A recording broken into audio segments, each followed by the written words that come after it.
تمام. اول حاجه هنفتح كومبوزيشن جديد، وبعدين نسمي الكومبوزيشن مين مثلا، وبعد كده نتاكد ان كل حاجه زي ما هي، يعني نتاكد ان الكومبوزيشن بتاعنا 1920 في 1080 وان الفريم بتاعنا 24، وبعدين كمان نبدا نظبط الثواني بتاعتنا نخليها 5 ونحط اللون الاسمر عادي مش لازم اي لون يعني. تمام. بعدين بقى هنبدا نرسم ضلع واحد من المربع اللي احنا عايزين نبدا نعمل منه صندوق، وبعدين هنبدا نخلي الانكر بوينت بتاعته بس في النص من خلال ان احنا بنضغط كنترول ودبل كليك على الاداه بتاعت الانكر بوينت، وبعدين هنظبطه من خلال الالاين في النص، خلي دي في النص ودي في النص، وبعدين هنبدا نغير اللون بتاع الشيب عشان يبدا يظهر معانا بشكل كويس، وبعدين هنبدا نقفل نزود الريكتانجل دي نخليها 2 عشان نبدا نعمل له اضلع كده يبقى شكلها افضل شويه، ونبدا نغير لونها عشان تبان معانا، وبعدين هنغير مكانها نبدا نزود منها كده، نعمل لها دبل كيت كتير، نرفعها شويه وبعدين نعمل لها دبل كيت كتير ونبدا نشدها كده ونرتبهم ورا بعض بحيث يظهروا معانا بشكل كويس. بعدين بقى هنعمل دبل كيت لدي برضو اللير بحالها بقى، احنا كده عملنا لير واحده موجود جواها كذا شيب، هنبدا نكرر الشيب كتير ونخليه بحيث ان يبقى فيه كل الاضلاع بتاعت المربع موجوده، فيبقى فيه 2 هنا على اليمين وفي واحده على الشمال وفي واحده فوق وفي واحده تحت، واللي في النص دي هنغير الوانهم دلوقتي، وهنحاول نظبطها من خلال ان احنا بس نفعل السنابنج عشان نبدا لما نشدهم كده يبقوا ماسكين في بعض بالظبط في نفس المكان. تمام. او ممكن نظبطها من خلال اللاين برضو بحيث ان هم يكونوا على صف واحد ونظبطهم كده، وهنشد اللي تحت برضو نتاكد ان هي مسكت زي المغناطيس كده زي ما انتم شايفين كده النقطه اللي باينه قدامكم دي، وبعدين هنعمل برضو من اللاين بحيث انها تبقى مظبوطه اكتر، برضو في دي نفس الحكايه.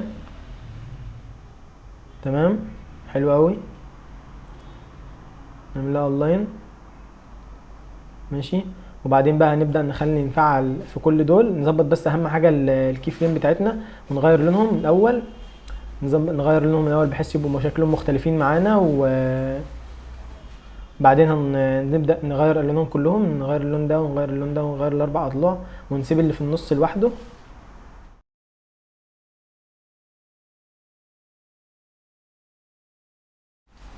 بعدين بقى هنبدا نظبط بعد ما نغير الالوان زي ما انتم شايفين كده، خلينا نختار كمان لون من هنا، نبدا نعدل على الانكر بوينت بتاعتنا ونخليها في النص عشان يبقوا كلهم متوازيين، نخلي دي من هنا عشان يبقوا في نفس الاتجاه، تخلي دي في الجنب اليمين الشمال ودي تحت. تمام. بحيث ان هو يبقى حتى لو ممكن تعملها بطريقتين، ان انت ممكن تشتغل من خلال السكريبت اللي هو موشن 2 زي ما انا عملت دلوقتي، او ممكن تستخدمه ان انت تفعل السنابنج وتشد من خلال اداه الانكر بوينت بالشكل ده، هتمسك زي المغناطيس معاك في كل الاتجاهات. بعدين هنبدا نحدد الليارات بتاعتنا كلها ونحولها ل 3 دي زي ما انت شايف كده، الانكر بوينت هتبقى بالشكل ده، وبعدين هنبدا نحولها ل 3 دي. طبعا تقدر تجيب ال 3 دي لو مش موجود عندك او مش ظاهر من خلال التوجل سويتش او المودز اللي موجوده تحت، تضغط عليها هتظهر لك ال 3 دي وبعدين تفعلها كده. احنا فعلنا ال 3 دي. تمام.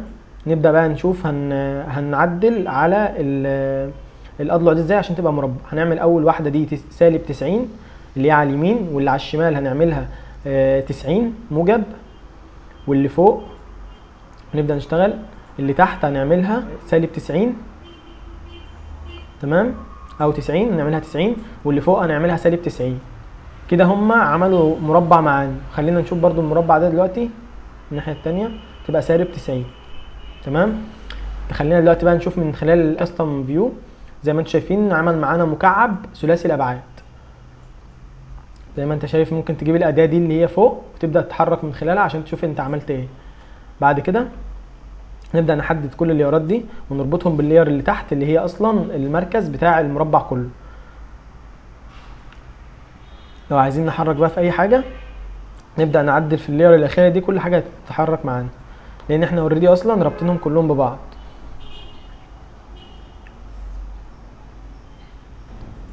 تمام.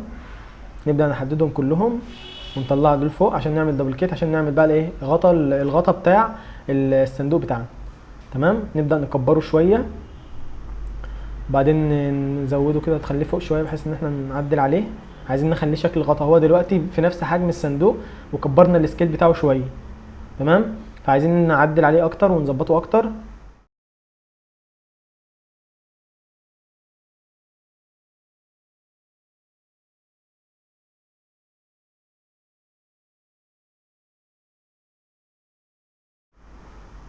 خلينا نشوف برضو من الكاستم فيو كده زي ما انتم شايفين، من الكاستم فيو 3 زي ما انتم شايفين هو بالشكل ده.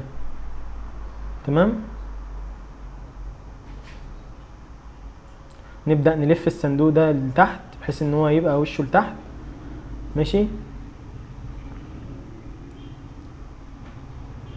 ونشد الصندوق لفوق كده شوية بحيث نشوف الموضوع بشكل اكتر واحسن.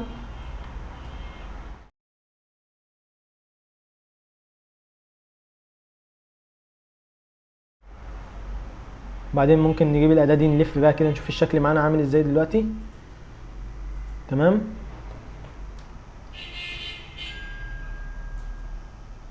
بعدين احنا ممكن نجيب كل لاير كده ونفك الليارات الاول، نفك الربط بتاعهم اللي مع اللير الاخيره، ونعدل في السكيل بحيث ان هو يبقى ايه غطا بس، مش عايزينه الضلع كامل. تمام، هيبدا معانا الضلع كل واحد فيهم هنعدله ونخلي الضلع بدل 115 هنفك الربط بتاع السكيل ونبدا نعدل على اللي في النص، المحور اللي في النص هنخليه 40 زي ما انتم شايفين كده، ونخلي كلهم 40. نبدا نفك الربط وبعدين نعدل على نعدل على المحور ده نخليه 40 كلهم بنفس الطريقه. برضو ده هنعدل عليه خليها 40 كده. احنا عملنا غطا الصندوق. مننساش نرجع بس للاكتيف كاميرا وبعدين نلف الصندوق الاول كامل عشان نخلي وشه لفوق ونخلي الارضيه بتاعته لتحت. تمام، بعدين هننزله تحت شويه كده. عايزين بقى نبدا نعدل نخلي نرجع الربط بتاع الليارات دي تاني باللير الاخيره. طبعا احنا ظبطنا الوانهم بحيث ان احنا نبقى مميزين الغطا من الصندوق. وبعدين هنبدا نرفع ده لفوق، نبدا نشد ده لفوق كده بحيث ان هو يبقى فوق الصندوق خلاص. تمام،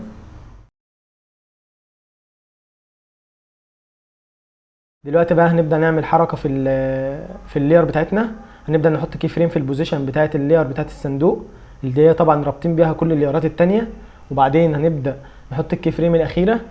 تمام، ونثبتها هتبقى عشان تبقى طالعه لفوق.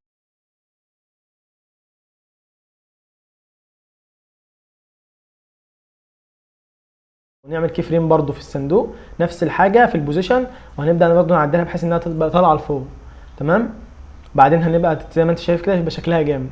بعد كده بقى هنبدا خلينا نزود كمان روتيشن، شيفت روتيشن. هنزود كده شيفت روتيشن في اللير بتاعه الصندوق وشيفت روتيشن في اللير بتاعه الغطا بتاع الصندوق. تمام، وبعدين هنبدا نعمل كي فريم هنا برده نخليها في الاول 0 وفي الاخر 2 او لفتين او لفه واحده بس، لفه واحده كفايه. تمام، في محور الزد. تمام، هنبدا نعمل برده كي فريم في محور الزد بتاع الروتيشن ونعمل هنا.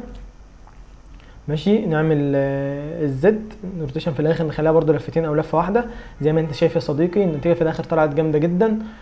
ماشي، وبرده حاول ان انت تطبق ورايا بحيث ان انت لو انت سمعت الفيديو ما طبقتش لازم تطبق عشان برده الحاجه تطلع معاك بشكل احسن. بس في الاخر بقى هنعمل بقى ايزي للحركه بحيث انها تبقى معانا ظاهره معانا بشكل افضل وتكون شكلها احلى يعني.